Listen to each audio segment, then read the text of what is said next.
So hey guys, it's Aaron from Team Psyqualia. Sorry for the long wait. I've been quite busy with life and going to tournaments and doing whatever. But I'm going to be uploading 4 different deck profiles today. And first off is one that Dale actually doesn't like, and it's Great Nature. In particular, my favourite card, the Unforgotten Boss Monster of Great Nature, Armed Instructor Bison. But he's been souped up with a few new cards from set 13, Catastrophic Outbreak, which includes the Break Ride, Honorary Professor Chatnoir.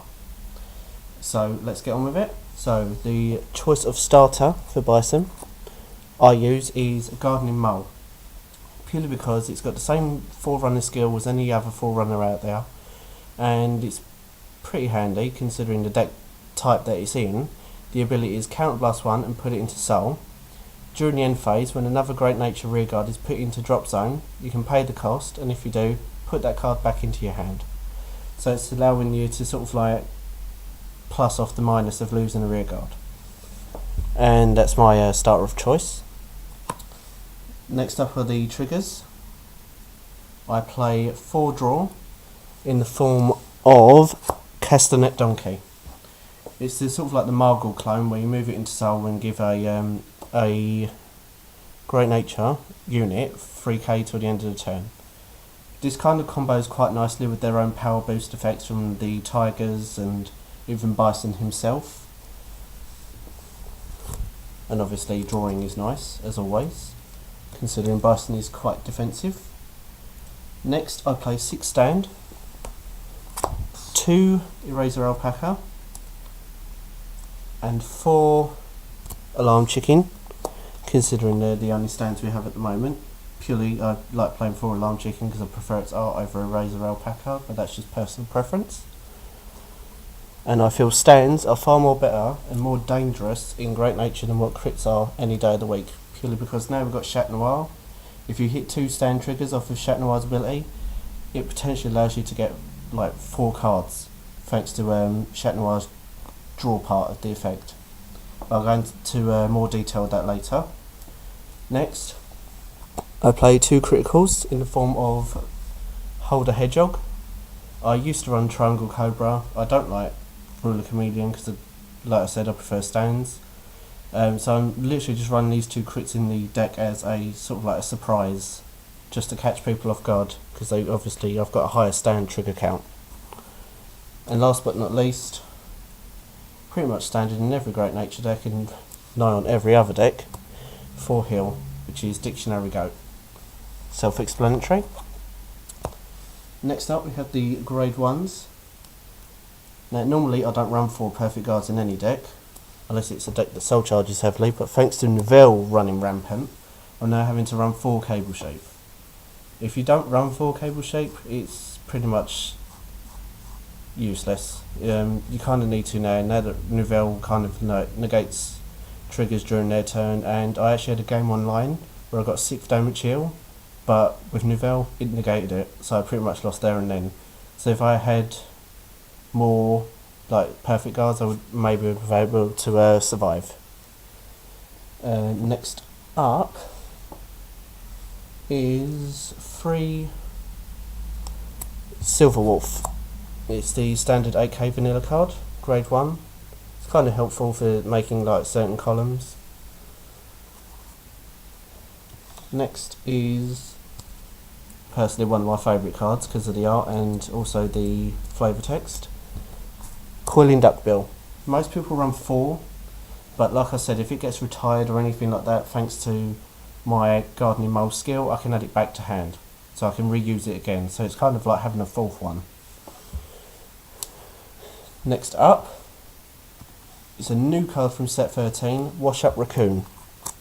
I've run 2 of them, and most people are saying you need to run 4, but from reading the actual card, I believe you don't actually need to add any Wash Up Raccoons back to hand if you don't, or from deck to hand if you don't want to, because it says, if I just read it briefly, it's basically the cost and the effect is Counterblast 1 and choose 3 grade 1 or greater Great Nature cards other than Wash Up Raccoon in drop, put them onto your bottom of the deck in any order. Then during your end phase, when this unit, Wash Up Raccoon, is sent to drop from rearguard, if you have a Great Nature Vanguard, you pay the cost, and if you do, you search your deck for up to one card named Wash Up Raccoon in Vanguard. That means 0 is also a number, so you don't actually have to add one. And you reveal it to your opponent, put it to your hand, and then shuffle your deck. Now, I am running 2, purely just for testing purposes, but it's kind of like a precursor to Legion, where you return the cards back to deck. So you will try and return as many Cable Sheep as possible, and other effects for like units like maybe the Tigers and pretty much. And last but not least, another favourite of mine, and Chaos Breaker, Dragon's mortal enemy, Stamp Seer. It's kind of handy if you low on resources or low on field numbers and you kind of want to keep everything now, as he can't be retired if you've got a Great Nature Vanguard, unless you physically want to take him off the field and replace him with something else, which is, I can't understand why you would want to do that anyway. Next up are the grade 2s. Now I'm running 4 Binoculus Tiger. This card is very handy with Chatnoir, as Chatnoir's effect stacks with this, meaning it will be an 8k boost to 1 unit. If you've got 2 of these on the field with Chatnoir Broke Rhythm, then that means it's like plus 16k to 1 unit, which is pretty stupid, considering that's what single columns probably hit for these days anyway, but that's before even trigger boosts. If you attack with all rear guards first, obviously. Next up are 3 Compass Lime. He's one of the better grade 2 11Ks out there compared to like the likes of Brutal Jack and yeah, probably Brutal Jack is probably the only other good one out there, and maybe the Tachikaze one as well. Basically, if this card attacks, or at the can't get words out, at the beginning of your end phase, considering this has to go first unless there's 2 effects that trigger at the same time, you have to choose one of your rear guards and retire it. So if you've got this and maybe Stamp Seota in the field, it's pretty much a free 11k attacker. Next up, probably one of the better art cards I quite like, it's Geograph Giant, which is the 10k vanilla. So with Chatnoir, it turns all rear guards in the front row that attack have the ability of the Binoculus and Monoculus and Tigers and Leopold as well. So he's kind of handy because he kind of helps as well. Hits for certain numbers.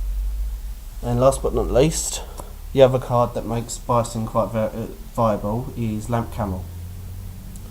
So with Lamp Camel, obviously it's the Libra clone, where if its attack hits, you count +2 to draw a card. And obviously if you plus all the boosts and then this card gets retired in the end phase, Bison's effect activates, Limp Breaking. When a unit's retired, you unflip 2 damage. So it kind of like makes it a 0 kind of. Next on to the grade 3s. We have 4 honorary Professor Chatnoir.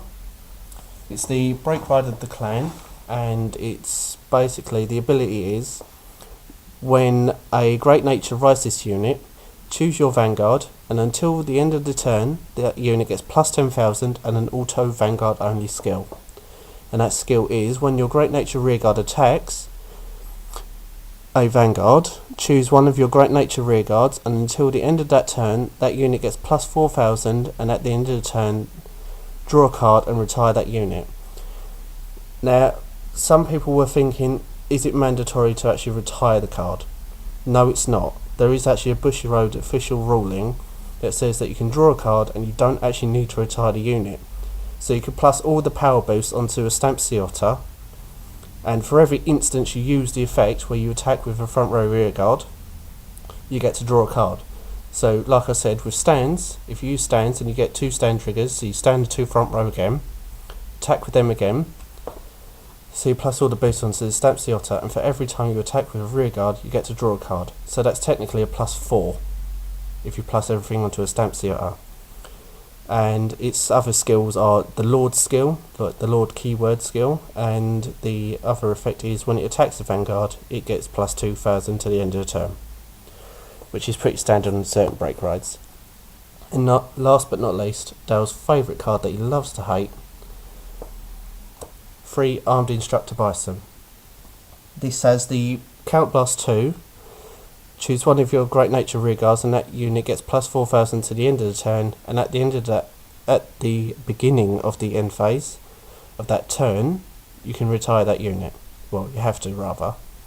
And the limit break is, during the end phase, when one of your Great Nature Rearguards is put into the drop zone, choose up to 2 of your cards in the damage zone and turn them face up. Now there's also a Bushy Road ruling, I believe, for Armed Instructor Bison, where it's actually up to 2 damage per unit retired in the end phase, whereas I used to think it was only just 2, regardless of how many units that were retired. But he's actually pretty good. Bison by nature is a really primarily defensive deck, considering you get to, with Gardening Mole, combo that, add cards back to hand, allows you to run Lamp Camel, allows you to draw more cards. You've obviously now got the Wash Up Raccoons, which allow you to add another card from deck to hand and then recycle stuff. So it's pretty handy. I quite like it. It started out as a gimmicky deck, but when I started beating like Dragonic Overlord the end with Dale, considering the countless amount of matches he's had with it, he's only won 2 games out of so many matches, and he just can't stand Bison, which is actually quite funny in the end. But I quite like Bison. It's quite a fun deck, and people kind of can't take it seriously, but it can win games. It can get certain columns up to like 30,000 pre all the break ride and everything, so it's pretty good. I'm going to test this out and obviously let you know how it goes. So if you like, subscribe and comment. Tell us your experiences with Great Nature, what you think of Bison as a unit, what you think of even Chatnoir, the break ride, or even like the other Great Nature cards like Polaris, Leopold and Reverse, obviously, because that's a thing now that it's winning tournaments in like trios and certain things in other countries. I'll probably be taking this to trios on the 28th and 29th of June, which is at the end of the month, for the UK trios. I'll probably take this as a free fight deck. I'm not going to risk it in main event. So yeah, hope you enjoyed it, and that's deck profile number 1 for today. See you later.